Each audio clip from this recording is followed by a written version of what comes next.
جائے ناک رگڑ دے.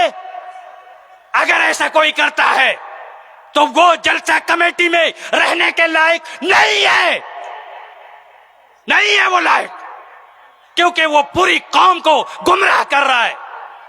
طاقتور ہونا چاہیے. نہیں, ہم ایسا کریں گے تو امت کو یہاں نقصان ہوگا, ایسا کریں گے تو یہاں فائدہ ہوگا. جسے یہ سوجھ بوجھ ہو اسے ذمہ دار بننا چاہیے. ادارے کے ساتھ ساتھ ذمہ دار صحیح بنائے. اس کے بعد معلم جو ہوں گے آپ کے, شیخ آئے ہیں کیا, معلم جو ہوں گے آپ کے, مربی, تربیت کرنے والے, ان کو آپ سلیکٹ کرو. فلمی دنیا سے ایک آدمی کو لے آؤ گے بالی ووڈ سے, وہ تمہیں دین نہیں سکھائے گا. فلاں جگہ سے ایک جوکر لے کے آؤ گے, وہ تمہیں حدیث اور قرآن نہیں سکھائے گا. کسی کامیڈین کو لے کے آؤ گے جوک سننے کے لیے اور سوچو گے باتھ روم سے باہر نکلنے کی دعا سکھا دے گا, نہیں سکھائے گا. اور یہی وجہ ہے بوڑھے ہو گئے ہو, جلسہ سنتے سنتے آج تک نہیں سیکھ سکے باتھ روم سے نکلنے سے کیا دعا پڑھتے ہیں, نہیں سیکھ سکے ہو. وجہ کیا ہے؟ افراتفری, نہیں جانتے ہمیں کرنا کیا ہے. خود اپنا دین نہیں پتا, کلمہ طیبہ نہیں آتا ہے. وید اور مہابھارت اور پران سنیں گے, مہابھارت سنیں گے. اللہ تبارک و تعالیٰ کو دکھ ہوتا ہے, دکھ ہوتا ہے اللہ کو جب اس کا کلام سننے کے لیے ایک بہترین عالم کو 10,000 15,000 دینے سے تمہارے دل میں تکلیف ہوتی ہے, اور 2.5 لاکھ 3 لاکھ 4 لاکھ 5 لاکھ جلسوں میں پھونک دیتے ہو اور ایک چیز کوئی نہیں سکھاتا. چندہ کر کے یہ جو 4 لاکھ 5 لاکھ خرچ کرتے ہو چندہ ہی کر کے نا, تو یہ چندہ کر کے تجوری میں رکھا ہوا ہے. یہاں سے 5 لاکھ نکال کے جلسے میں پھونک دیے. اور جو مولوی صاحب مسجد میں پورے مہینہ پڑھایا, امامت کیا, مدرسے میں تمہارے بچوں کو قرآن تعلیم دلا رہا ہے, 5 وقت کی نماز پڑھاتا ہے, پورے مہینہ گزر جانے کے بعد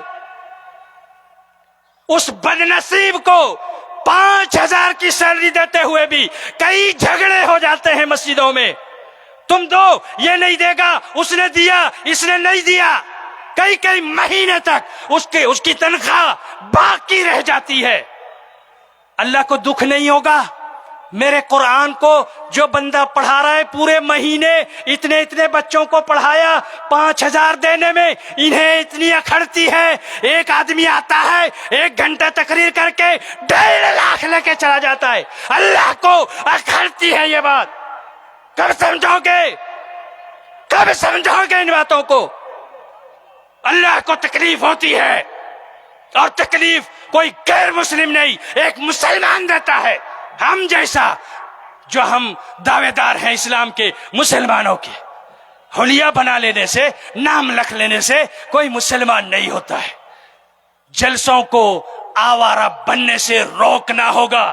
میں شکر گزار ہوں جمعیت اہل حدیث ضلع جمعیت اہل حدیث کٹیہار کا فضیلت الشیخ حضرت مولانا انعام الحق صاحب المدنی حفظہ اللہ. میں نے بھی یہ اقتراح کی تھی, تجویز دی تھی, بہت ہی پیارے انداز میں سرکولر انہوں نے جاری کیا ہے. اس میں ایک پوائنٹ ہمارے برادر عزیز فضیلت الشیخ ڈاکٹر عبدالغفار صاحب کا ایک معاملہ لکھا ہے. میں اس کے بارے میں کچھ بھی نہیں جانتا, کیا ہوا کیا نہیں ہوا, کون صحیح کون غلط, یہ میں نہیں جانتا.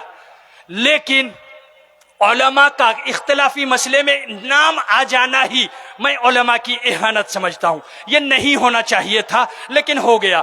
باقی کے جو پوائنٹ اس سرکولر میں جلسوں کے بارے میں دیے گئے ہیں میں قابل مبارکباد سمجھتا ہوں, اور ہمارے لیے یہ رہنما اصول ہوں گے اگر ہم ان کو فالو کریں گے. ہمارے وہ ادارے جو چھوٹے چھوٹے ادارے ہیں, چندے کے لیے 20 بار جا کے توصیہ لینا پڑتا ہے اور مسجدوں میں جا کے خاک چھاننے پڑتے ہیں, وہ اگر 5 لاکھ جلسوں میں خرچ کر دیں گے پھر ان کا ادارہ چلے گا کیسے؟ اس لیے رواج دیجئے, باہر سے نہ لانا. اس لیے نہیں کہ ہم حرام سمجھتے ہیں یا جمعیت حرام سمجھتی ہے, نہیں, بلکہ یہ شفقت ہے. ایک طرح سے رحم دلی کہ چھوٹے چھوٹے ادارے دور دراز سے مہمانوں کو لائیں گے، بہت زیادہ خرچہ ہو جائے گا جلسہ میں، ایسا نہیں، قریبی جو مقامی علماء ہے انہی کو جلسوں میں بلائیں، چندہ وندہ کر لیں، کم خرچ ہو اور چندہ بچ جائے، انہی کے کام آئے، یہ بات ہے۔ ورنہ باہر سے حرام کوئی نہیں کہے گا۔ جو ہمارا منہج ہے وہ پوری دنیا میں عالمی ہے، آفاقی ہے، جگہ یا حدود یا سرحدوں یا بارڈروں کا محتاج نہیں ہے۔ پوری دنیا میں ہمارا منہج پہنچتا ہے، ہمارے علماء پہنچاتے ہیں اور پہنچاتے رہیں گے۔ ہمارے پاس جو باہر سے بھی علماء آتے ہیں ہم تہہ دل سے ان کا استقبال کرتے ہیں، لیکن یہ صرف ایک مشورے کی بات کہی گئی ہے۔ لیکن جہاں تک باقی کے اصول بیان کیے گئے ہیں، ہر ایک کو اگر وہ اپنے کو اہل حدیث کہتا ہے، اپنے کو منہج سے جوڑتا ہے، اس کے لیے ضروری ہے ان اصولوں کی پابندی کرنا، ورنہ دھیرے دھیرے ایسے جلسوں کا بائیکاٹ کیا جائے گا۔ اہل حدیثوں کے جلسوں میں جہاں سے قال اللہ و قال الرسول کی صدائیں آنی چاہیے، آج ایسے بھی دیکھے گئے جو بڑی عقیدت سے بھجن گانے والا ایک اہل حدیث عالم کے سامنے بیٹھا ہوا ہے اور کسی کو توہین کا احساس نہیں ہوتا ہے۔ ایک اہل حدیث عالم، بڑا عالم ہے، بیٹھا ہے اور سامنے بھجن گانے والا اور عقیدت سے وہ عالم بیٹھا ہوا ہے، ایک بدعتی کو بیٹھا دیا ہے ایک عالم کے سامنے، اسٹیج شیئر کیا جا رہا ہے۔ یہ اہل حدیث ہے، یہ ہمارا منہج ہے۔ ہمارا منہج تو ایسا نہیں تھا، بگاڑا کس نے؟ ایسے ہی آوارہ جلسوں نے، اور ایسے جلسوں کو آوارہ بنانے والے یہ 5 تتو ہیں۔ ان 5 کو کنٹرول کرنا پڑے گا۔ ان میں سے جو بگڑے ہوئے ہیں، جو اچھے ہیں وہ اچھے ہیں، اللہ تعالیٰ ان کی زندگی میں برکت عطا فرمائے اور ان کے کام میں اجر عظیم عطا فرمائے، یہ ہماری دعائیں ہیں۔ لیکن جو ان میں سے ان 5 میں سے بگڑے ہوئے ہیں، آج میرے جذبات ان کے خلاف آپ کے سامنے باہر آ گئے، اور یہ میرا درد ہے میرے بھائیوں۔ سمجھا آپ نے؟ اولی پور سمجھا؟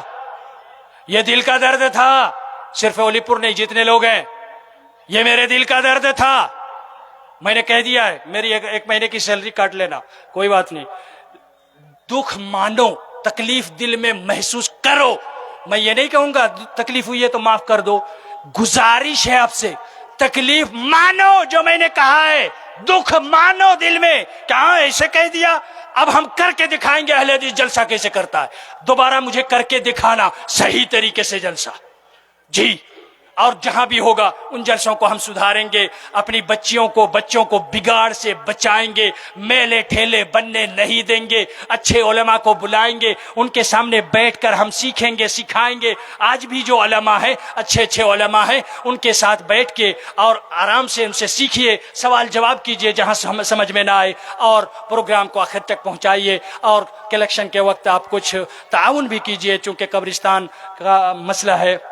قبرستان کے لیے 2 باتیں عرض کر دوں گا، یہ ایک اہم ترین مسئلہ ہے۔ قبرستان کے لیے کمیٹی بنائیں، دفتر رکھیں، ایک میں آپ شہادہ وہاں سے تدفین رکھیں، اندراج کریں، ایک رجسٹر میں اندراج ہو، جو وہاں دفن ہوتے ہیں ان کے نام، آدھار کارڈ، ساری چیزیں ڈیٹیلز رکھیں، اور آمد و خرچ کا رجسٹر رکھیں، اور کمیٹیاں رکھیں، اور سرکولر وغیرہ یا جو بھی آپ کے وہ سارے ہوں گے میٹنگیں وغیرہ، ان کو بھی ریکارڈ رکھیں۔ ریکارڈ رکھنا ضروری ہے، ریکارڈ رکھیں۔ قبرستان کے لیے میری ایک نصیحت تھی۔ اللہ تبارک و تعالیٰ میری ان باتوں میں جو حق ہے اس پر عمل کرنے کی توفیق عطا فرمائے، اور جو ہم سے غلطیاں ہو گئیں وہ ہماری طرف سے اور شیطان کی طرف سے ہے، اللہ تعالیٰ ہمیں معاف فرمائے۔ ہم توبہ و استغفار کرتے ہیں، اللہ تعالیٰ ہمیں حق کو حق سمجھنے اور عمل کرنے کی توفیق دے، اور باطل کو باطل سمجھنے اور اس سے اجتناب کرنے کی توفیق عطا فرمائے۔ هذا